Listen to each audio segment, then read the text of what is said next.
உலகம் முழுவதுமே புற்றுநோய் பாதிப்பு அதிகரிச்சுட்டு வர சூழல்ல இந்தியாவில் ஆண்களுக்கு நுரையீரல் புற்றுநோயும் பெண்களுக்கு மார்பக புற்றுநோயும் அதிக அளவில் கண்டறியப்படுது.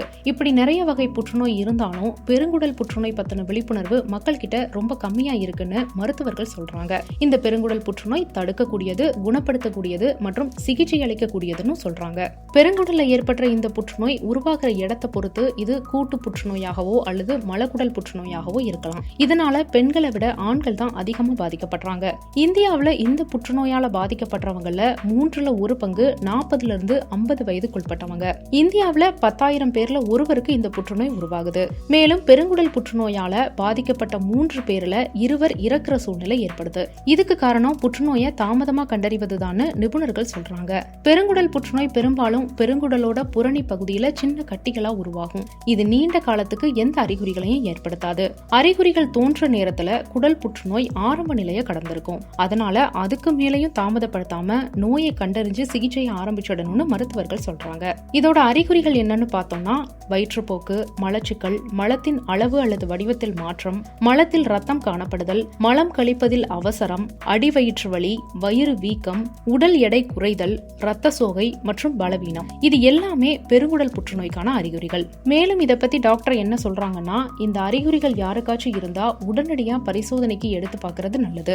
ஏன்னா ஆரம்ப கட்டத்துல கட்டி சிறியதா இருந்தா அதை கொலனோஸ்கோபி மூலம் அகற்றிடலாம். இப்போ பெரிய கட்டிகளுக்கு கூட நவீன தொழில்நுட்பங்கள் மூலமா அறுவை சிகிச்சை செய்யப்படுது. லாப்ரோஸ்கோபிக் ரோபோட்டிக் அறுவை சிகிச்சையினால வயிற்றுல சின்ன கீறல்கள், குறைந்தபட்ச வலி, குறைந்தபட்ச ரத்த இழப்போட விரைந்து குணமடையலாம்னு சொல்றாங்க.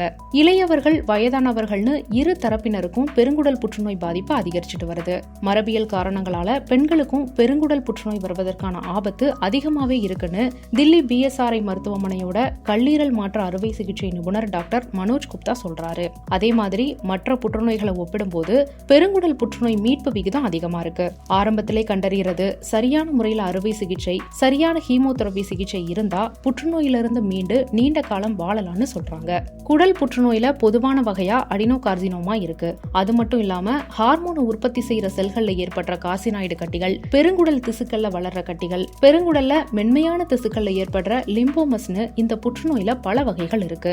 இந்த புற்றுநோய் வராம தடுக்க சில வழிகளும் இருக்கு. அதுல முக்கியமானதா சொல்லணும்னா உடல் எடையை சரியா வச்சுக்கிறது, வழக்கமான உடற்பயிற்சி, புகைப்பிடித்தலை நிறுத்துறது, மது அருந்துவதை தவிர்ப்பது, சிவப்பு இறைச்சியை தவிர்ப்பது, பதப்படுத்தப்பட்ட உணவுகளை தவிர்ப்பது, பழங்கள் காய்கறிகளை அதிகம் சாப்பிடுறதுன்னு சின்ன சின்ன விஷயங்கள் பண்றது மூலமா இந்த புற்றுநோய் வராம தடுக்கலாம். புற்றுநோய் வந்துட்டா குணப்படுத்துறது கடினம்னு நிறைய பேர் நினைச்சிட்டு இருக்கிற சூழல்ல ஆரம்பத்திலேயே கண்டறிஞ்சு சிகிச்சை அளிச்சா புற்றுநோய் குணப்படுத்திடலாம்னு மருத்துவர்கள் சொல்றாங்க. அதனால எந்த ஒரு அறிகுறியையும் அலட்சியமா எடுத்துக்காம ஒரு மருத்துவ பரிசோதனை உடனடியா பண்ணிக்கிறது நல்லது.